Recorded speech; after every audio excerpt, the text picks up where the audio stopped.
আইসিসির পক্ষ থেকে এসেছে সরাসরি ও স্পষ্ট বার্তা। টি-20 বিশ্বকাপে দায়িত্ব পাওয়া কোনো আম্পায়ার যদি নির্ধারিত দায়িত্ব পালন না করেন তাহলে তার বিরুদ্ধে শাস্তিমূলক ব্যবস্থা নেওয়া হবে।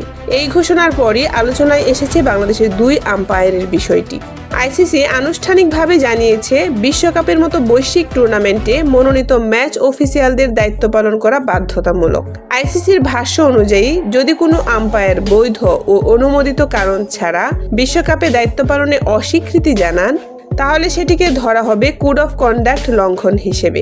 এই নিয়মের আওতায় পড়ছেন বাংলাদেশের 2 আম্পায়ার শরফুদ্দুল্লাহ ইবনে শহীদ সৈকত এবং গাজী সোহেল।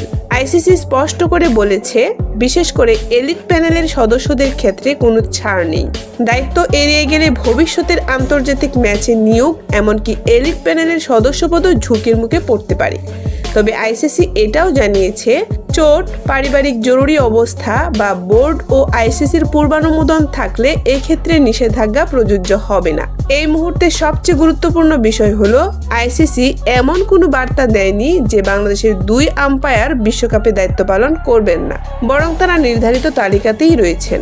অর্থাৎ আইসিসির বার্তা পরিষ্কার, দায়িত্ব নিলে তা পালন করতেই হবে। সবশেষে বলতেই হয়, আইসিসি এবার কোনো ধোঁয়াশা রাখেনি। বিশ্বকাপে দায়িত্ব পাওয়া মানেই পূর্ণ দায়বদ্ধতা। বাংলাদেশের 2 আম্পায়ারের জন্য এই বিশ্বকাপ শুধু সম্মানের নয়, বরং দায়িত্ব পালনের এক বড় পরীক্ষা। পরবর্তী আপডেট ও বিশ্লেষণের জন্য সাথেই থাকুন।